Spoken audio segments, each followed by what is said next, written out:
Nous allons donc enchaîner avec, je vous ai dit que c'était une masterclass, plus exactement c'est une récréation scientifique, le terme est assez réjouissant, avec Roland Lehoucq, qui est astrophysicien au CEA, lui aussi le commissariat à l'énergie atomique et aux énergies alternatives.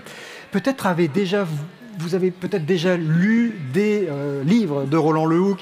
Et il travaille sur la science-fiction, notamment en dehors de ses recherches. Il aime bien tisser des liens entre la vulgarisation scientifique et la science-fiction, Star Wars, Superman ou même Tintin. Peut-être avez-vous lu certains de ses livres. Là, il va nous parler de sujets tout à fait sérieux, sans faire appel à la science-fiction. Il va s'intéresser à l'énergie et aux sources d'énergie pour l'humanité. Je vous demande d'accueillir Roland Lehoucq.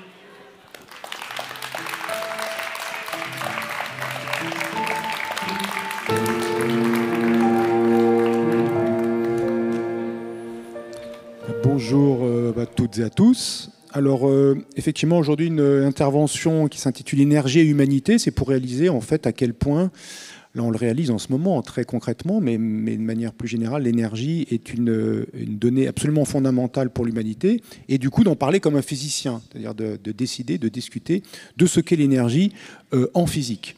Alors, l'énergie, en fait, c'est une histoire assez ancienne qui remonte...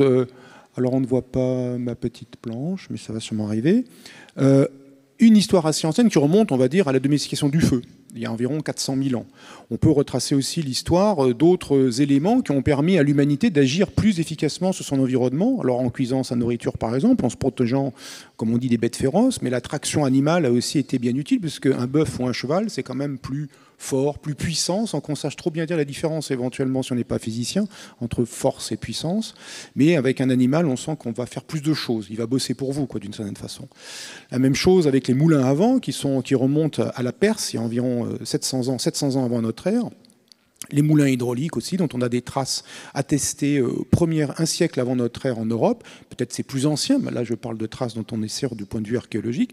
L'usage du pétrole est connu par les Sumériens depuis 6000 ans avant notre ère, essentiellement pour faire brûler des choses et éventuellement pour faire ce qu'on a appelé plus tard les feux grégeois, c'est-à-dire essentiellement des cocktails Molotov de l'Antiquité, assez efficaces en cas de bataille navale, par exemple. Les bateaux étant en bois, c'est pas recommandé d'avoir un feu grégeois qui vous arrive dessus. Et puis le charbon a été utilisé en Chine aussi pour ses vertus de brûler, mais ce n'était pas utilisé massivement. Bref, ce qu'on appelle énergie, toutes ces choses que nous utilisons et qui permettent de transformer le monde, eh bien, en physique, il y a une définition assez précise. En fait, finalement, on peut se demander qu'est-ce que c'est l'énergie, même si on en a une définition habituelle pour le commun. On se dit, quelqu'un qui vous réveillez le matin, vous êtes plein d'entrain, vous avez plein d'énergie, vous vous sentez fort, vous vous sentez puissant. Bref, énergie, force, puissance, pour le commun, ce sont des mots ou des mots qui sont à peu près synonymes. En fait, en physique, l'énergie, c'est une définition qu'on peut tenter de résumer comme ci, qui a mis beaucoup de temps à émerger et qui est, cette définition-là, suffisamment générale pour être applicable dans tout un tas de situations. L'énergie, ça permet de mesurer la capacité à transformer la matière. Transformer la matière, par exemple, s'il vous faut fabriquer cette table, il faut quelque part prendre des éléments de matière brute et puis en faire une table. Si on veut fabriquer tout ce bâtiment identiquement. Si on veut détruire ce bâtiment ou détruire cette table, pareil, il va falloir à un moment donné faire un certain effort pour que la réduire en poussière ou la réduire en morceaux. Si on veut chauffer ou refroidir ce bâtiment, si on veut l'éclairer, bref, toutes les transformations du monde, y compris nos transformations qui permettent de durer, de perdurer dans notre être. La digestion, le fait que nous ingérons des aliments et que nous les digérions, c'est une façon de transformer la matière que nous ingérons en des choses qui sont utiles pour le corps humain, qui sont utiles à la fois parce que quand on est un jeune enfant, ça permet de grandir, de créer de la nouvelle matière qui va grandir votre corps, et puis quand on est adulte, eh bien, qui permet de perdurer dans notre être. Si vous ne mangez pas pendant à peu près 2 mois, il y a une bonne chance que ça se finisse très très mal pour vous, même sans doute avant les 2 mois. Donc, nous vivons des transformations de la matière de manière très concrète interne, mais aussi de façon externe à la matière que nous ne consommons pas directement. Et en physique, l'agent de ces transformations, le moyen de ces transformations de la matière, on appelle ça interaction ou force. Et donc, on voit qu'entre force et énergie, il y a un lien. L'agent des transformations, ce sont les forces ou les interactions. Et la quantité de transformation que vous pouvez faire va être quantifiée par cette chose qu'on appelle énergie.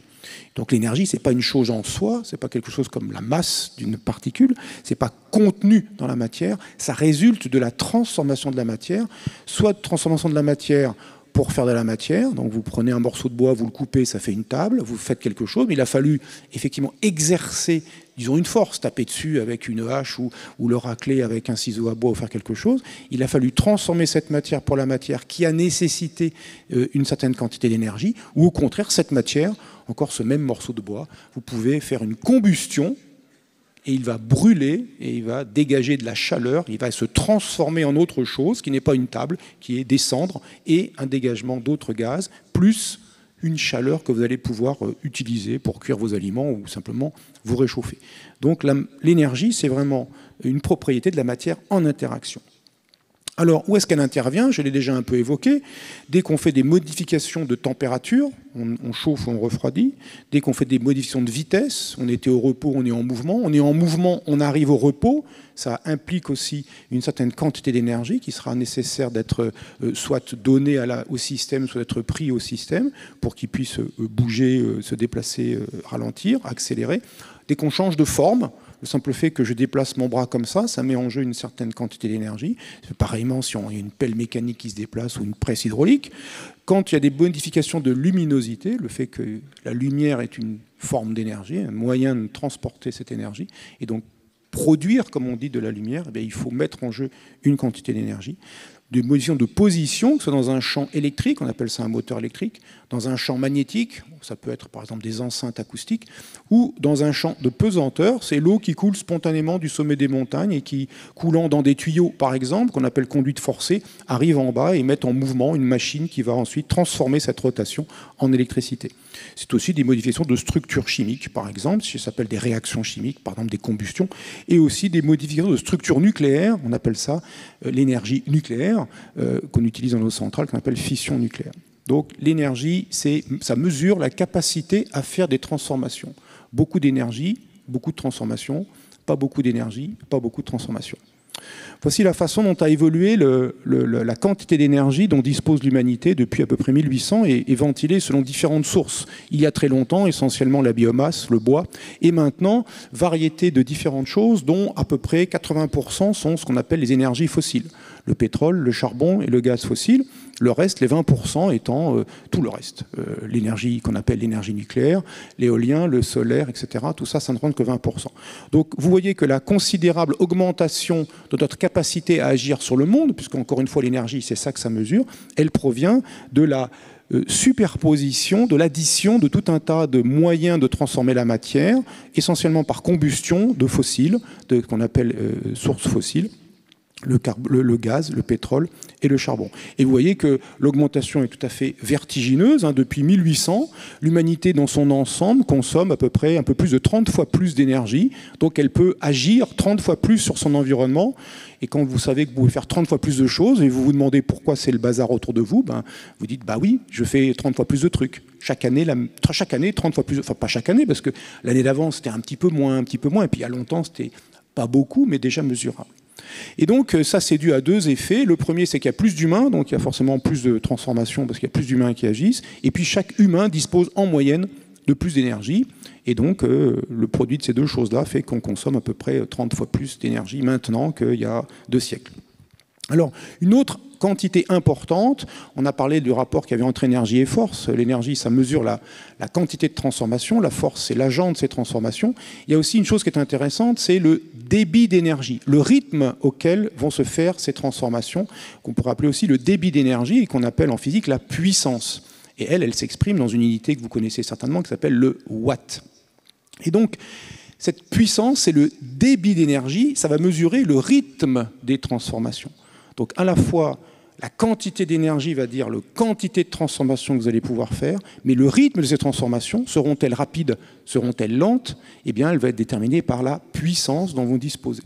La puissance actuelle de l'humanité, 20 000 milliards de watts. Bon, ça fait beaucoup, on se dit, mais ça ne comprend pas grand-chose. Je divise ça par le nombre d'humains, ça fait 2500 watts par humain. Bon, si on ne sait pas toujours ce que c'est un watt, ce n'est pas très clair. 1 watt, pour faire rond, pour faire simple, c'est un jeune homme ou une jeune femme sur un vélo qui pédale en continu correctement. 100 watts. Donc 2500 watts par humain en moyenne, avec des disparités considérables, on va y revenir, c'est chaque humain dispose en moyenne, sous la forme de machines, qui transforment la matière de différentes façons, nucléairement, par les éoliennes, par le pétrole, le gaz, le charbon, dispose en moyenne de 25 humains qui pédalent sur un vélo. Voilà ce qu'il faut comprendre, si on veut être à peu près clair sur ce que c'est ce débit d'énergie. Il fut un temps où chaque humain ne disposait que d'un humain très concret, lui-même, pour agir sur le monde. Il prenait sa pelle et sa pioche et vas-y camarade, fais pousser les plantes pour les manger. Et puis si votre matériel s'améliore un petit peu, si en plus vous disposez d'un animal, vous êtes capable de produire de la nourriture pour 3 ou 4 personnes. Ce qui permet de garder les vieillards sans les jeter à la poubelle directement, ce qui permet d'alimenter les jeunes gens en train de grandir parce qu'ils ne sont pas encore capables de produire. Mais enfin, dès qu'ils sont capables de produire, dans les champs, parce que ce n'est pas beaucoup de watts un enfant, mais c'est mieux que 0, et donc ça aide. Et donc on voit que ces machines, la facilité que nous avons eue à disposer de machines et de grandes quantités d'énergie rapidement, avec un grand débit, ça nous a permis d'agir beaucoup d'énergie et rapidement sur le monde, parce que nous disposons de cette puissance considérable. Alors on peut le voir dans l'agriculture, 3 images qui évoquent un peu cette évolution. Voilà ce que pouvait être le ramassage agricole dans les champs au XIXe siècle. Beaucoup d'humains avec des machines à la main et je coupe les blés à la main. Donc il faut beaucoup d'humains et beaucoup d'efforts mécaniques humains. Là, l'énergie, elle est très concrètement des humains. Éventuellement, un animal de trait qui vous permet de tirer les charrettes. Là, on voit maintenant déjà une machine un peu plus performante qui consiste essentiellement en 33 chevaux, physiquement, qui tirent la moissonneuse-batteuse. Vous voyez, c'est assez impressionnant. Et 5 humains qui opèrent la machine, mais qui ne travaillent pas physiquement au sens mécaniquement. Si bien sûr, ils s'assurent que tout se passe bien dans la machine, mais leur énergie, leur puissance, les deux à la fois, n'est pas destinée à simplement mécaniquement agir sur le monde, mais à s'assurer que la machine, tirée par les 33 chevaux, va produire correctement ce qu'elle doit faire. Et puis maintenant, on a un humain dans un tracteur qui représente une puissance de 200 chevaux. Le cheval vapeur, cette unité de puissance, le cheval vapeur est en gros correspondante à la puissance d'un cheval ou d'un bœuf, 736 watts. Un humain, j'ai dit, jeune et sur un vélo, c'est à peu près 100 watts. Donc un cheval, c'est 7 à 8 humains.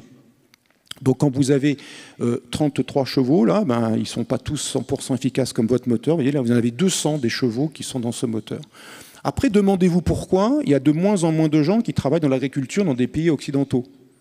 Parce que chaque agriculteur, indépendamment aussi des conditions de travail qui sont des fois difficiles, même souvent difficiles, des conditions financières, tout ça, ce sont d'autres problèmes.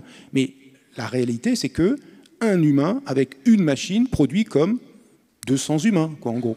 Donc avec ça, il peut nourrir 200 humains, et donc il le fait.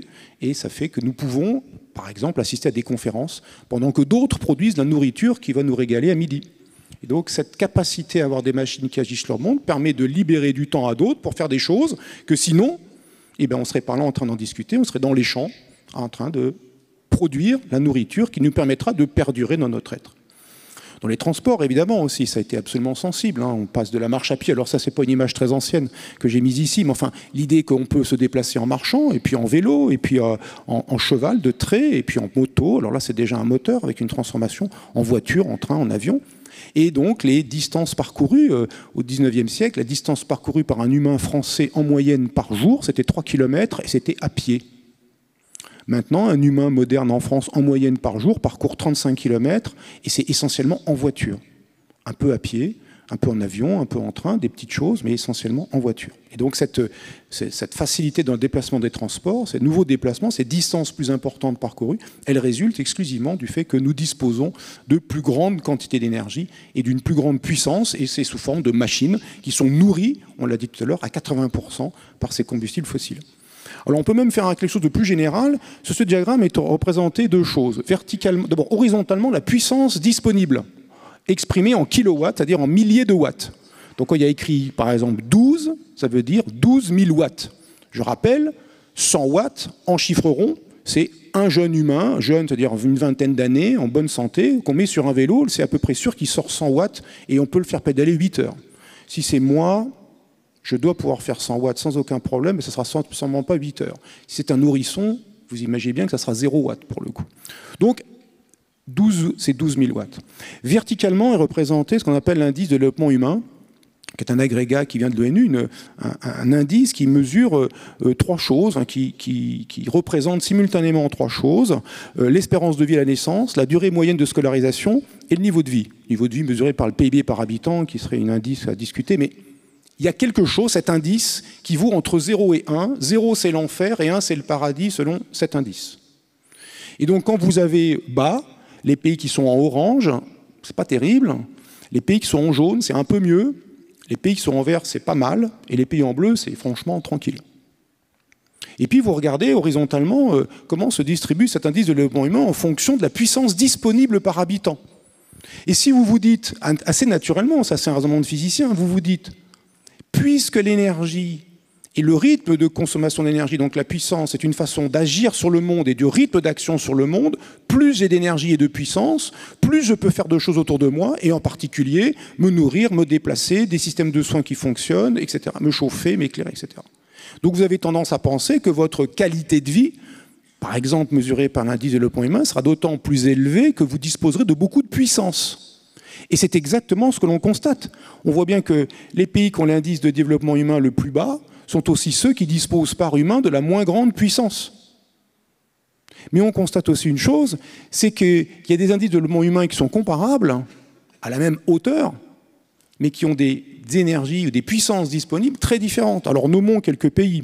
Le Qatar est ici, l'Islande, Singapour, Trinidad, Corée, j'ai pas tout mis, hein, le Canada, le Koweït, Turkménistan, les USA, Russie est ici, le groupe Allemagne, France, Japon dans ce coin-là, la Chine et Cuba, l'Inde, la RDC.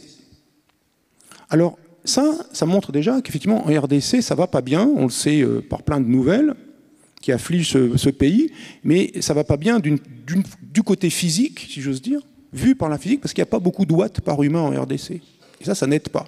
Alors qu'on se les roule aux États-Unis, parce qu'effectivement, ils ont beaucoup de watts par humain. Regardez, les États-Unis, c'est typiquement 10 000 watts par humain. En France, c'est plutôt 5 000 watts par humain, en moyenne. Avec des disparités considérables. Entre la RDC et le Qatar, il y a un facteur 500 dans la puissance disponible.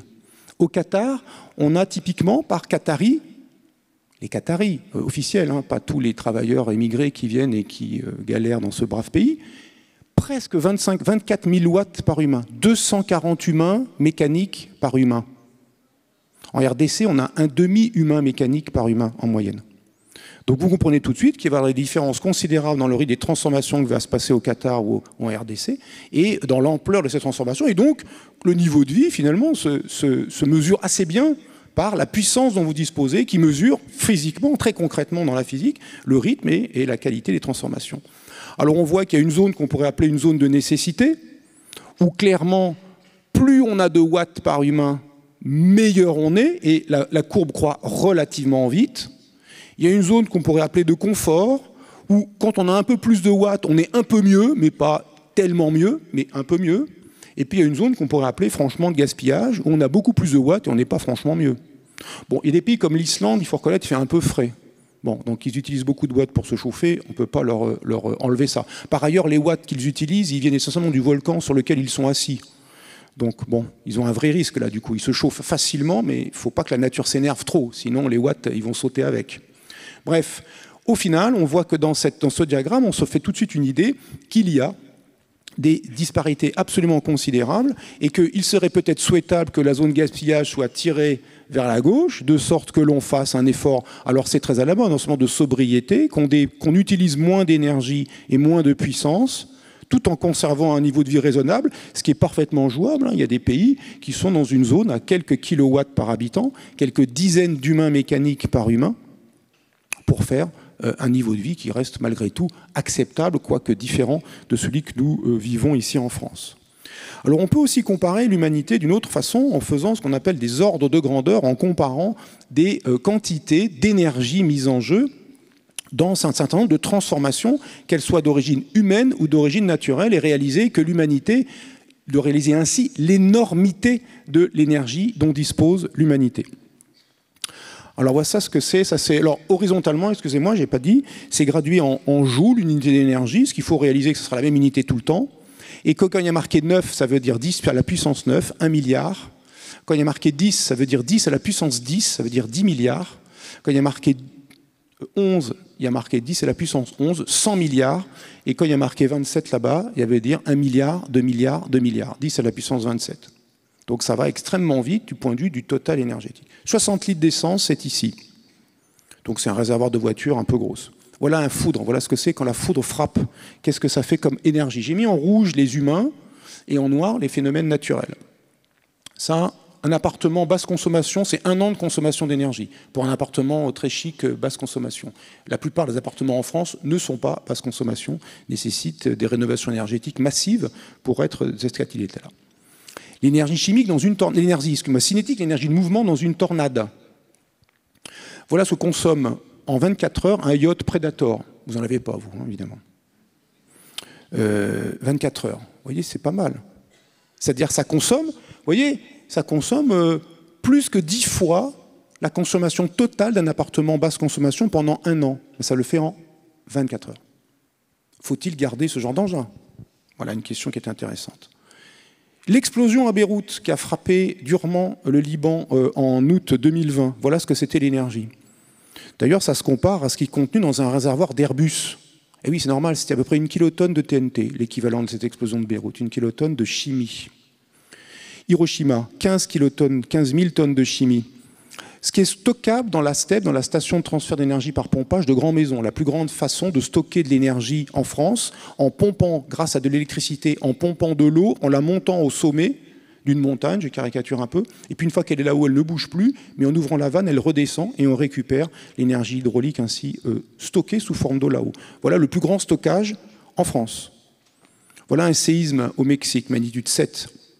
Voilà une bombe thermonucléaire de 1 million de tonnes de TNT. Vous voyez qu'on est capable de stocker sous forme d'eau montée au sommet d'une montagne, je dis ça rapidement, beaucoup moins que l'énergie qui est dégagée dans l'explosion d'une bombe thermonucléaire. Là, c'est la production annuelle de 1 gigawatt d'éolien, de photovoltaïque, de solaire photovoltaïque, pour de l'éolien, et puis la consommation électrique du Sénégal. Ça, c'est tout ce que le Sénégal consomme en électricité. Ça, c'est les pertes du réseau électrique français. Le fait qu'un courant électrique qui se déplace dans un câble l'échauffe très légèrement et que cette chaleur est perdue pour l'électricité. Les pertes du réseau électrique français représentent environ 10 fois la consommation électrique du Sénégal. Je vous laisse partir avec ça. L'énergie sismique moyenne. Les séismes dans le monde, ça s'agite. En moyenne, qu'est-ce qui se passe? Parfois, il y a un grand séisme qui n'est pas dans cette énergie sismique moyenne. L'énergie reçue du Soleil par la Terre en 1 seconde. L'énergie cinétique d'un ouragan pendant 1 jour. La consommation annuelle du Portugal. Le séisme du Chili, Valvidia, 1960, le plus grand séisme jamais enregistré. La consommation annuelle de la France. Vous voyez que la France, on consomme en une année quelques fois l'énergie qui a été dissipée dans ce séisme énorme qui a eu lieu en 1960. La consommation des USA, 10 fois plus. La consommation mondiale de l'humanité. L'énergie géothermique, c'est-à-dire l'ensemble de la chaleur qui remonte des entrailles de la Terre sur l'ensemble de la surface de la Terre, qui n'est pas exploitable dans sa totalité, loin s'en faut. L'énergie reçue du Soleil en une journée. L'impact de la météorite Crétacé-Tertiaire qui a réduit en bouillie les dinosaures. Le gain de chaleur atmosphérique depuis 1971.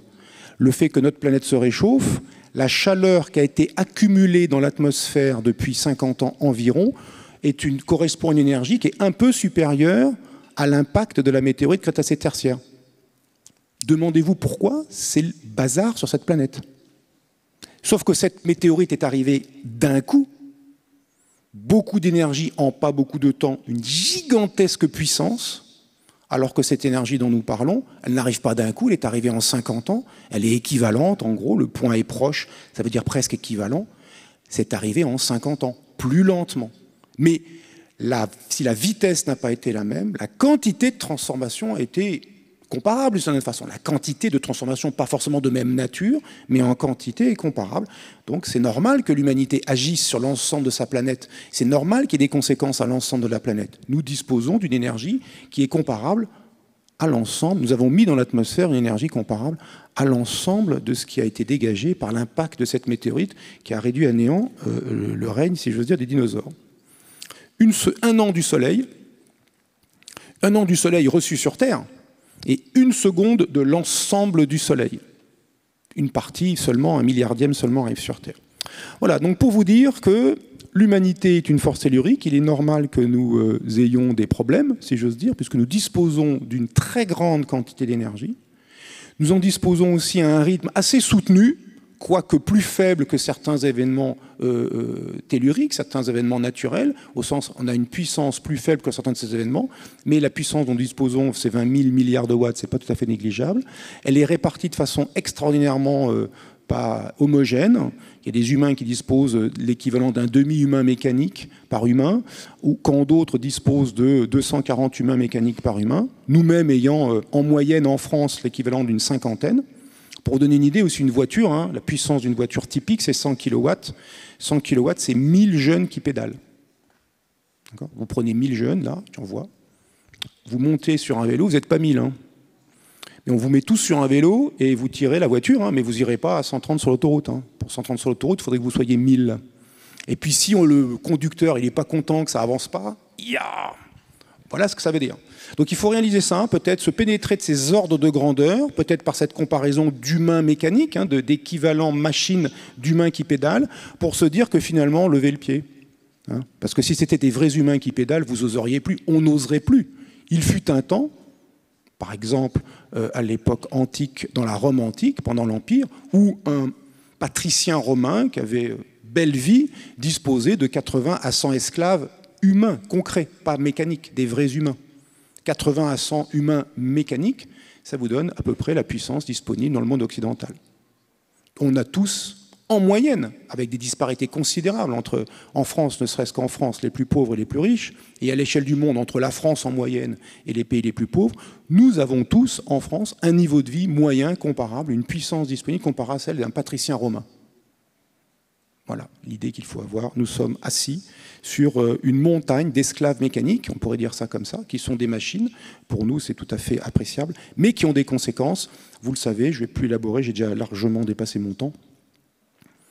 Qui ont des conséquences, parce que cette puissance est assise sur, on l'a vu au début, 80% de cette énergie fossile. 80% c'est de l'énergie fossile, dont la combustion produit un déchet qui s'appelle gaz carbonique, qui s'accumulant de l'atmosphère provoque le réchauffement et le gain de chaleur atmosphérique que nous constatons de manière absolument évidente maintenant depuis une 50aine d'années. Et donc nos machines produisent les moyens de détruire ceux qui ont produit les machines.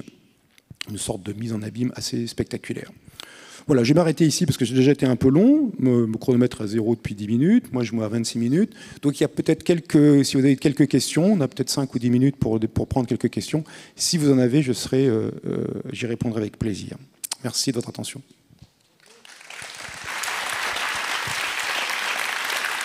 On va s'asseoir sur les fauteuils roulants. Et effectivement, le temps des questions sera un peu réduit parce que, emporté par votre élan et votre énergie, vous êtes allé plus loin que ce que nous pensions sur le chrono. Alors, dans la salle, y a-t-il des questions? Et d'ailleurs, j'invite, parce que je vois qu'il y a quand même pas mal de jeunes, là, des classes, des lycées. Pour le moment, on ne vous a pas beaucoup entendu. Et évidemment, vous avez le droit de poser des questions. Et on serait même ravis que vous le fassiez. Et on écoutera ça avec beaucoup de bienveillance, soyez-en assurés. Bonjour. Bonjour. On vous écoute. Mes questions à moi, c'est par rapport aux accords de Paris, sur toute la surconsommation d'énergie que nous utilisons. Est-ce qu'il y a encore des chances qu'on puisse encore respecter cet accord ou avec les 3 ans qui nous restent, c'est beaucoup trop court? Ça va être compliqué. Clairement, ça va être, pour dire compliqué, mais pour ne pas dire impossible. En pratique, il faudrait, si on veut respecter une hausse de température de 2 degrés, les accords de Paris, ça visait plutôt 1,5 degré. Mais si on veut respecter les accords de Paris avec 2 degrés, il faut donc limiter la quantité de gaz carbonique que nous injectons dans l'atmosphère. Il faut qu'il y ait une sorte de budget carbone. S'il est dépassé, alors la température dépassera une hausse de plus de 2 degrés de hausse par rapport à l'ère pré-industrielle. Et pour faire ça, il faudrait laisser dans le sous-sol, ça dépend si c'est du charbon, du pétrole et du gaz, mais typiquement entre 40 et 60% des choses dont on sait qu'elles y sont. Autrement dit, renoncer volontairement à l'usage en chiffreront la moitié, des réserves d'énergie fossile qui sont déjà là et dont on sait qu'elles sont là, déjà découvertes et, disons, prêtes à être exploitées. Donc vous voyez le niveau d'effort qu'il faut fournir. Il ne s'agit pas juste de faire moins, il s'agit de renoncer à la moitié du stock des énergies fossiles qui font actuellement 80% de notre puissance et de notre consommation d'énergie. Allez, on prend une dernière question. Je ne sais pas où est le micro, je vois des mains. Allez. Bonjour. Bonjour. Bon, les idées que vous venez d'énoncer, on les voit aussi notamment grâce à Jean-Marc Jancovici. Je ne sais pas si vous, oui, bien sûr. vous travaillez avec lui. Oui. Bon, voilà, donc c'est le même discours. Je le connais bien. Voilà. Non, ma question portait sur en fait l'impact que qu'ont concrètement ces discours auprès des politiques aujourd'hui. Est-ce que vous êtes en lien avec eux, je vais vous constater, il y a juste à constater, il y en a peut-être un dans leur tête, mais dans la pratique, il n'y en a pas assez, et pas assez vite. Pas assez en quantité et pas assez vite en vitesse, pas assez rapide. Et donc, oui, on ne peut que constater ça. Voilà, c'est un constat. Ensuite, il y a sûrement des contraintes qui font que c'est compliqué. C'est pas si facile de faire bouger les masses humaines pour les convaincre qu'on va faire ci plutôt que ça. Mais effectivement, c'est pas du tout la bonne échelle. Pas du tout la bonne échelle. Sachant que ça reste un problème compliqué, parce que ça adresse à la fois une problématique individuelle, chacun doit faire sa part, mais que cette problématique individuelle, elle s'inscrit aussi dans un collectif. Et si vous voulez, vous habitez en région rurale et vous voulez vous déplacer, ils sont où les transports en commun? Est-ce que c'est pertinent des transports en commun? Est-ce qu'il ne faudrait pas réserver la voiture à ceux qui ne peuvent pas? Mais pourquoi il y a des villes à la campagne? Pourquoi on n'est pas tous en ville? Pourquoi il y a des maisons individuelles? Pourquoi on n'est pas tous en appartement? Enfin, vous voyez, ça pose des questions qui sont très complexes. Et après, voilà, il faut poser la question à la foule et demander vous en pensez quoi? Et ça, du coup, on peut leur jeter la pierre pour partie, mais pas totalement non plus, parce que le problème est éminemment complexe. Mais on pourrait s'attendre à ce qu'il y ait une dynamique qui soit plus intense et une prise de conscience qui soit manifeste dans toutes les actions politiques menées, même si ça reste compliqué, évidemment. Merci, Roland Lehoucq. Merci à vous. Vous pouvez l'applaudir, vous, pour le remercier également. Donc, je vais revenir. On a quand même le temps de faire ça.